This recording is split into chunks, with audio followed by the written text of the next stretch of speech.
वहिनीसोबतचा पहिला अनुभव. वहिनी बेडवर होती. मी तिच्या पाठीवर मलम लावत होतो. माझा हात नकळत तिथे. वहिनी काही न बोलता फक्त निवांत होती. मी पण संधीचा फायदा घेऊन वहिनीला, नमस्कार मित्रांनो, स्वागत आहे तुमचं आमच्या चॅनलमध्ये. तुम्ही जर अजून आमचं चॅनल सबस्क्राईब केलं नसेल तर प्लीज चॅनलला सबस्क्राईब नक्की करा. अरे रोहित, माझं एक काम करणं, संगीता वहिनीने मला आवाज दिला. मी लगेच संगीता वहिनीकडे गेलो. त्यांनी मला दुकानामध्ये पाठवले होते. जेव्हा पण संगीता वहिनीला काही काम असायचे ती मला बोलवायची. संगीता वहिनीचा नवरा राघव दादा एका कंपनीत काम करायचा. अगोदर तर ते दोघे आमच्या शेजारी राहायचे, पण आता एक गल्ली सोडून संगीता वहिनी आणि राघव दादा राहत होते. आमचं काही नातं नसताना पण संगीता वहिनी सोबत आमचं खूप चांगलं जमायचं. संगीता वहिनी माझ्या आईला खूप मान देत होती. अगोदर संगीता वहिनी शेजारी राहत होती तेव्हा रोज आमच्या घरी यायची.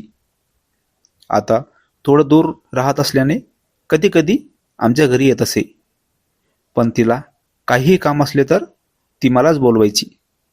एकदा मी संगीता वहिनीच्या घरी चाललो. मी बाहेरच होतो तेव्हा मला भांडणाचा आवाज आला. राघव दादा आणि संगीता वहिनीचं भांडण सुरू होतं.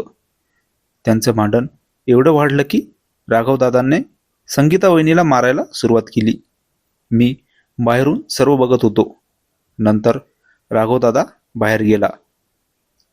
थोड्या वेळाने मी संगीता वहिनीकडे गेलो. संगीता वहिनी बेडवर पडून रडत होती. मी तिथे गेल्यावर संगीता वहिनीने स्वतःला सावरले आणि म्हणाली, रोहित, तू कसा काय आला? मी वहिनीला म्हणालो, वहिनी, दादाने तुला खूप मारलं का ग? संगीता वहिनीने मला मिठी मारली आणि ती परत रडू लागली. मला तसा संगीता वहिनीचा स्पर्श झाला. मला तर वेगळंच काही वाटलं. मी तिच्या पाठीवरून हात फिरवला आणि संगीता वहिनीला वेदना झाल्या. मी बघितलं तर संगीता वहिनीच्या पाठीवर लाल वर्ण उमटले होते. मी तिला म्हणालो, वहिनी, तुझ्या पाठीवर मलम लावून देतो. तू बेडवर पडून राहा अशीच. संगीता वहिनी बेडवर होती आणि मी तिच्या पाठीवर मलम लावत होतो. संगीता वहिनीने तिची पूर्ण पाठ मोकळी करून दिली. वहिनीचा गोरापान रंग बघून मला तर राहावेना.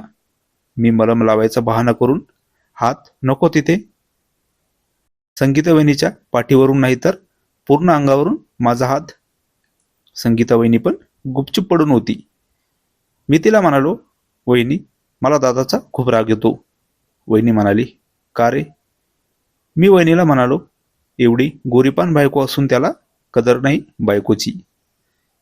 संगीता वहिनी थोडी हसली. तिने तर मला आता पूर्ण आझादी दिली होती. ती फक्त निवांत होती. मी पण या संधीचा फायदा घेऊन वहिनीला. थोड्या वेळाने संगीता वहिनी मला म्हणाली, रोहित, ही गोष्ट फक्त तुझ्या आणि माझ्यामध्येच राहिली पाहिजे. मी वहिनीला म्हणालो, वहिनी, कोणालाही काहीही माहिती नाही होणार. आणि नंतर वहिनीमध्ये आणि माझ्यामध्ये वेगळंच काही. तो माझा वहिनीसोबतचा पहिलाच अनुभव होता. ही कथा पूर्णपणे काल्पनिक असून वास्तविक जीवनाशी काहीही संबंध नाही. ही कथा फक्त मनोरंजनासाठी आहे. मित्रांनो, कथा आवडल्यास चॅनलला सबस्क्राईब करा. धन्यवाद.